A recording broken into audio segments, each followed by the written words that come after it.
This is the Oasis. It's a place where the limits of reality are your own imagination. Anyone who's seen or read about Ready Player One has had a dream of playing the Oasis. The Oasis is the ultimate gaming experience. Watching the film had me on the edge of my seat. The idea behind the books in the film really appealed to the gamer in me. Who wouldn't love the idea of a fully immersive VR experience that is so in-depth it takes over the real world? VR games have come a long way since the release of the movie, and we are still nowhere near the level of gameplay, immersion, mechanics, or even technology that was in Ready Player One. However, after diving into the VR world, I've looked high and low for a game that I can sink my life into. But after a few weeks, I've come across Ready Player One on Steam. Hopefully, this game is going to be pretty good. The game seems to have been developed as a way to promote the film when it was set to release, and has since been abandoned by the developers and hasn't seen an update in 4 years. Now, with mixed reviews across Steam, I just had to check it out. I had to see for myself just how far the developers managed to get before jumping ship. From what I picked up on from the trailers, there appears to be avatar customization, although there appears to be no multiplayer to show your custom characters to. Kinda defeats the purpose of having a custom character because you can't see it and no one else can see it. There also appears to be a number of game modes added to the Oasis, some from the movie and some of them are just for fun. We've got Planet Gauntlet, which seems like a sort of dungeon exploration game. We get Planet Doom, which I'm hoping is going to be as epic as Planet Doom in the movie. We got Rise of the Gunthers, which appears to be some sort of absolute madness, free-for-all, shooty FPS. It looks great. Something called Smash and something called Fracture. We'll see how they are. So anyway, that's enough of me talking. Let's just load up, check out some gameplay and see what you guys think. Right, let's go.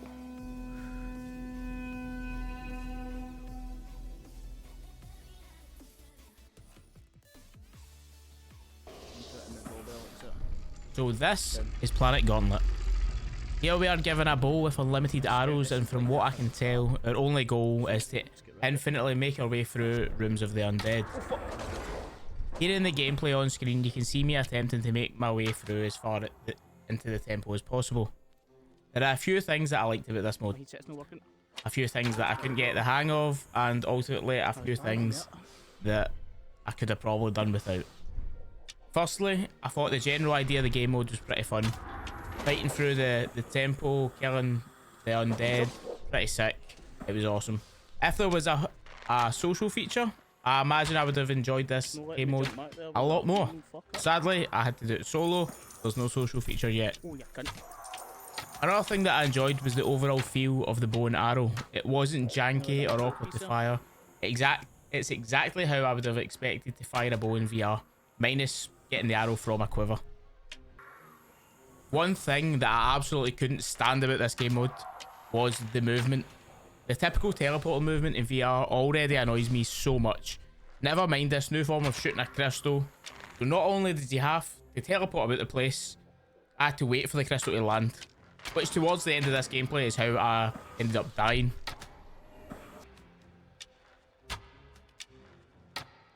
Need to like kind of keep unlocking them.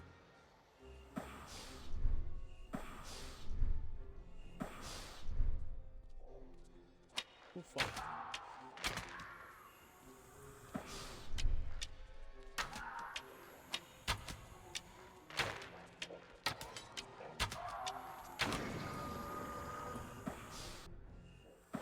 I'm just gonna have to go and fucking rush him. Fuck. I'm dead. Ah, bro. Next up is Rise of the Gunners, which from the trailer looked like the absolute best part of the game. However, it was not to be. After 45 minutes of attempting to load into this game mode, I kept getting backed out to the lobby and the game kept crashing. This was a big disappointment because it did look great, as you can see from the trailer on screen. However, we'll move on to the next one. Now, it's time for Planet Doom. Hopefully a redeeming factor for the game. We see an absolute epic battlefield at the start of the movie. And if this game mode is anything less, well, it will be a disappointment to say the least.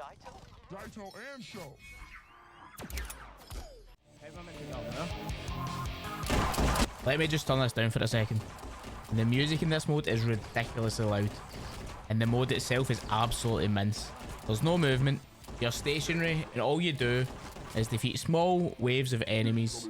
But there appears to be no objective, you shoot things. It's like an old arcade shooter. Like House of the Dead. It's pretty much a shit version of House of the Dead. Nothing like the epic battleground I was hoping for.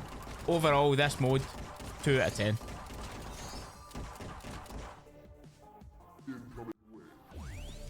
So it's like a House of the Dead arcade shooter.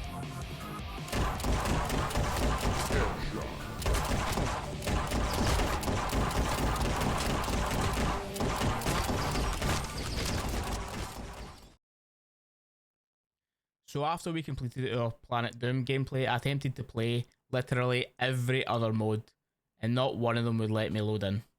Fracture and Smash didn't look that great anyway, but for the purpose of the video, I would have loved to have had a look and at least had a chance to play them. Overall, I can see why the game was abandoned. The developers didn't get the project anywhere near to a playable state, never mind getting close to the actual Oasis. Hopefully something else gets made when the second movie's underway. For now, I guess I'll just have to keep looking for that game that's going to have me playing VR every day. Hopefully you guys enjoyed this video, and I'll see you in the next one.